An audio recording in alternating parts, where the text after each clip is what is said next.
Fusie van provincies staat in het regeerakkoord.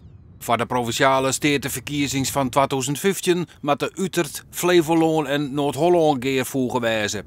Friesland zou later met Groenland en Drenthe in een provincie vormen moeten. Maar nevens minister Plasterk binnen daar geen concrete plannen voor.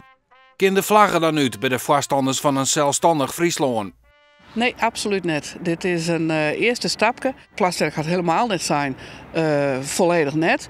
En ik, zolang het hij zo vasthoudt aan dat landsdeel tanken, zonder eigenlijk echt een goede inhoud erbij te hebben, hingen wij zeker de vlag nog net uit.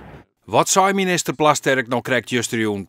Ik hoor bijvoorbeeld geluiden uit Friesland waar men zegt, ja, maar wij zijn toch met een eigen taal, hebben toch een aparte positie. En dat is toch zo, of niet? Dat is ook zo. En daarom vind ik dat je dat zal een volgend kabinet in de volgende periode zal daar ook goed naar moeten luisteren. Ik vind dit nu...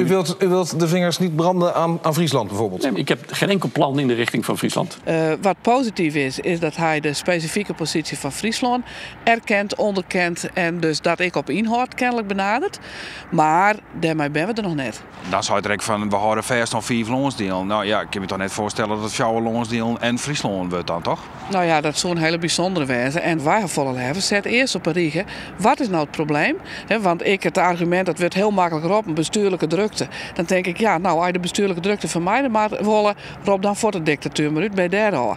Om even aan te gaan dat juist oerlees kenmerkend is voor uw democratie. U heeft veel woorden nodig, maar u kunt Friesland nu niet geruststellen en zeggen, nou, Friesland is zo'n apart geval, die hoeven niet samen met een ander. Het kabinet heeft geen plannen met Friesland. En Friesland was zelfstandig blijven. Want nevens Skokker is er een culturele en maatschappelijke identiteit die de Friese min werkent, maar een goed werkend bestuur. Als er natuurlijk 4 grote landsdelen komen en wij als Friesland, ja, ik weet net hoe ideaal dat is, maar ja, zeg gewoon maar eerst, wat is nou werkelijk het probleem en zie je daar een oplossing bij?